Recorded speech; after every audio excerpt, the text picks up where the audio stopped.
Welcome back, everyone. Hope you had a great Labor Day weekend with the full return of college football. I'm Bobby Broyles with Rob Washburn for the Week 2 edition of This Week in CAA Football. A strong start to the non-conference season for the league against FCS opponents. Rob going 6-1 this past weekend to improve to 7-1 overall. Yeah, it was definitely an impressive start to the year as the league swept all 5 home games in convincing fashion, and Towson rallied for a solid road victory at the Citadel.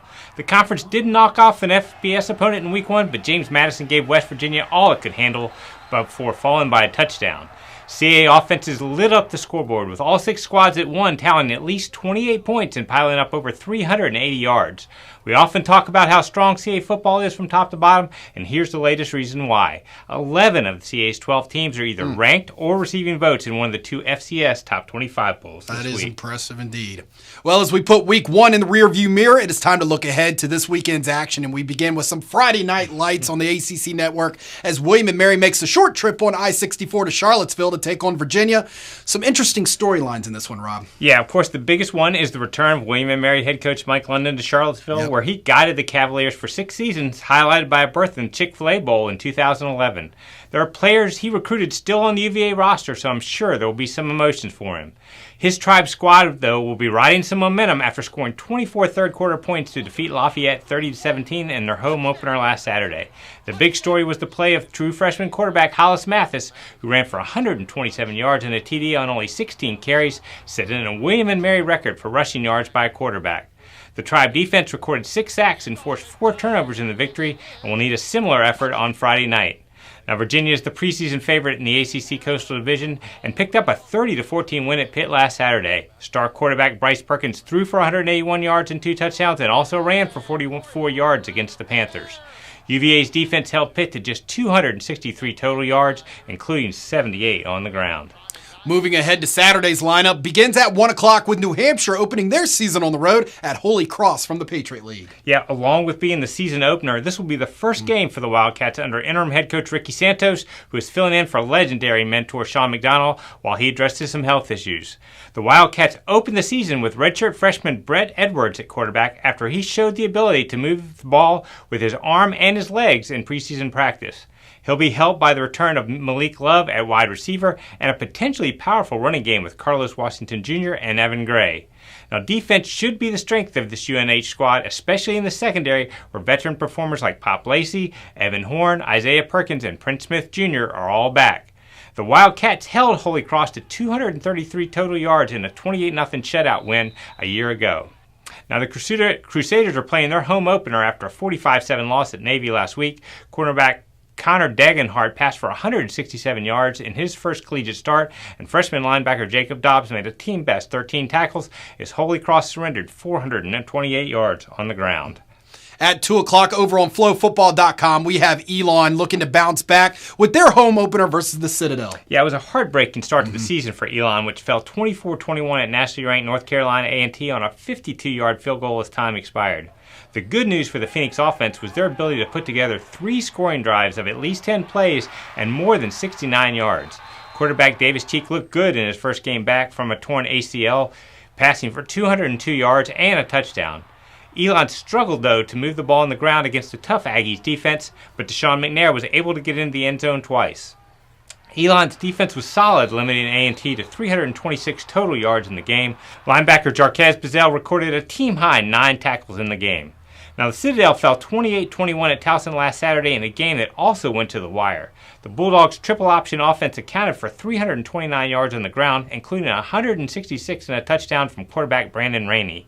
The Citadel's defense, though, surrendered 461 yards to the Tigers, with more than 300 coming through the air. At 3:30 on ACC Network Extra, Richmond heads north to take on the Boston College Eagles. Yeah, the season couldn't have gotten off to a much better start for Richmond, which scored 31 first-half points and rolled over Jacksonville 38-19.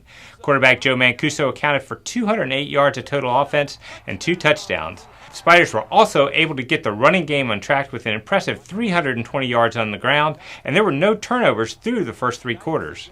Now, Richmond's defense was impressive as well, limiting Jacksonville to only 281 total yards, while also providing points as Maurice Jackson returned a fumble 56 yards for a touchdown in the first quarter. Richmond faces a much tougher task against a Boston College squad that's coming off a 35-28 victory over Virginia Tech last Saturday. The Eagles have a dynamic offense led by quarterback Anthony Brown, who threw for 275 yards and 2 touchdowns against the Hokies, and All-America running back A.J. Dillon. Defensively, BC also held Tech to just 98 yards rushing and forced 5 turnovers. 4 games kick off at 6 o'clock. Let's start with Maine as they make this trip south to take on Georgia Southern out of the Sun Belt. Yeah, Maine came out on fire last Friday's 42-14 win over Sacred Heart, scoring touchdowns on its first 6 possessions. Quarterback Chris Ferguson connected on his first 11 pass attempts and finished with a career-high 423 yards and 3 touchdowns through the air in just 3 quarters of playing time. Both Jaquan Blair and Devin Young topped the 100-yard receiving mark, and Buffalo transfer Emmanuel Reed added 62 yards and 2 touchdowns on the ground. The Black Hole defense didn't skip a beat, holding Sacred Heart to 65 yards in the first half before making a bunch of substitutions in the final 30 minutes. Georgia Southern is glad to be home after a 55-3 loss at SEC Power LSU last Saturday. The Eagles managed just 8 first downs and 98 total yards in the Bayou while giving up 472. But this is a team that is much better than that after going 10-3 and winning a bowl game a year ago. Over on FlowFootball.com at 6, it will be Towson's home opener as they welcome North Carolina Central. Yeah, Towson showed a great deal of grit and toughness by going on the road and knocking off a good Citadel team 28-21. The Tigers fell behind by 1 with just over 3 minutes to play, but Tom Flacco engineered a 6-play, 74-yard drive that was capped by Shane Simpson's 3rd touchdown of the day on a 4-yard run. Flacco finished with 326 yards through the air, while Simpson accounted for 151 all-purpose yards. Now, that Tigers defense gave up 329 yards on the ground, but they also forced 3 turnovers, including an interception by Kobe Tippett that sealed the victory. Bryce Carter was outstanding up front with 13 stops and a couple of forced fumbles. Now, North Carolina Central was beaten 41-10 at Austin Peay last week as they start their season with 3 straight on the road. The Eagles defense gave up 583 total yards in that one, but did pick off 3 passes.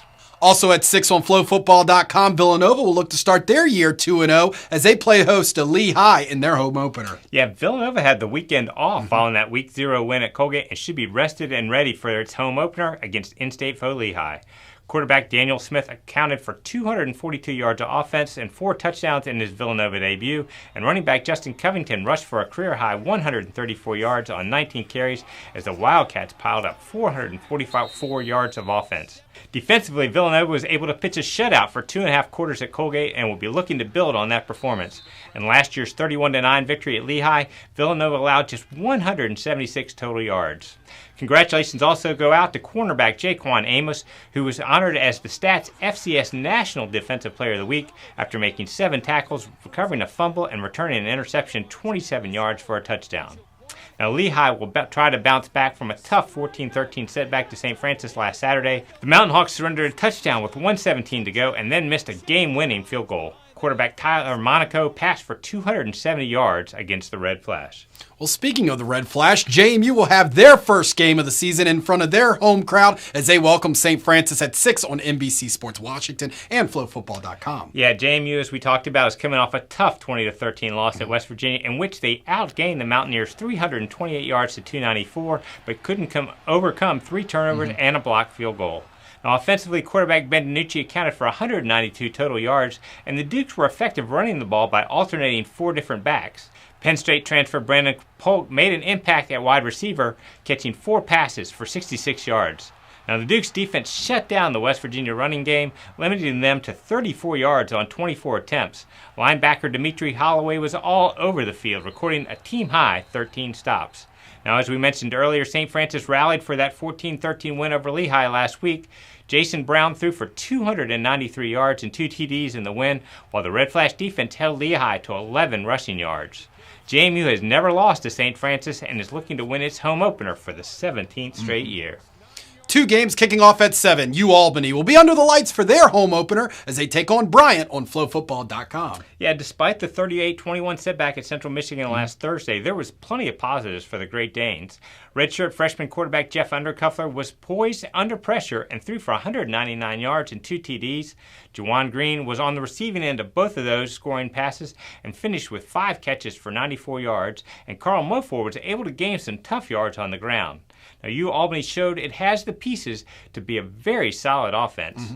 The Great Danes defense surrendered 529 yards, but did get a big play from Eli Menser as he stripped the quarterback and returned the fumble 52 yards for a score.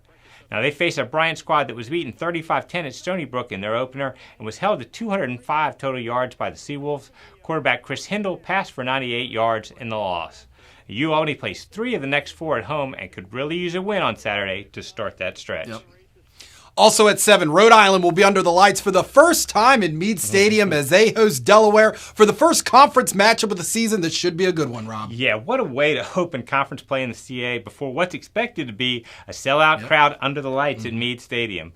Delaware shook off some early struggles and rolled to a 31-13 win over in-state rival Delaware State last Thursday. Pat Kehoe had a solid night at quarterback, passing for 186 yards and 2 TDs and also running 21 yards for a score. The Blue Hens' new crop of receivers also showed well, with Ty Pitts catching 6 balls for 81 yards and a touchdown. Now, defensively, Delaware's young group gave up just 344 total yards and didn't allow a touchdown until the winning moments. Rhode Island hung with MAC East preseason favorite Ohio for much of that game before dropping a 41-20 decision. Quarterback Vito Priori threw for 291 yards and 2 touchdowns, with star receiver Aaron Parker turning in another impressive performance with 9 receptions for 144 yards and a score. Now, the Rams' defense was able to force a couple of turnovers but was hurt by a few big plays. These teams opened the 2018 season in Newark, and Rhode Island took advantage of 3 UD turnovers and came away with a 21-19 victory that eventually led to their first winning season in 17 years. The atmosphere should be electric, and I expect another down-to-the-wire contest. And we wrap up at 7:30 as Stony Brook travels out west to take on Utah State out of the Mountain West Conference. Yeah, Stony Brook got its season off to a strong start by beating Bryant 35-10 for its 10th straight home win. Tykel Fields performed well in his first start at quarterback, throwing for 194 yards and a TD and running for 52 yards and a score. The Seawolves used a variety of backs to replace the Long Island Express and piled up 247 yards, with Isaiah White finding the end zone twice. Stony Brook's defense was outstanding as usual, holding Bryant to 38 yards on the ground and forcing 2 turnovers, including a 22-yard interception return for a TD by Sincere Malone. The challenge will be more difficult this week with a long trip to Utah State to face a team that dropped a 38-35 shootout at Wake Forest last week. The Aggies have an outstanding quarterback in Jordan Love, who threw for 416 yards and 3 touchdowns against Wake, along with running back Jalen Warren, who added 141 yards on the ground against the Deacs. As always, folks, casports.com/live scores is your source for live scoring and in-game live stats throughout the second week of the college football season. And of course, you can continue to follow the league on our many social media platforms, such as facebook.com/CA Football and Twitter @CA Football using the hashtag CAFB. A lot of great matchups coming up this week. Enjoy the games, everyone. We'll see you right here next week.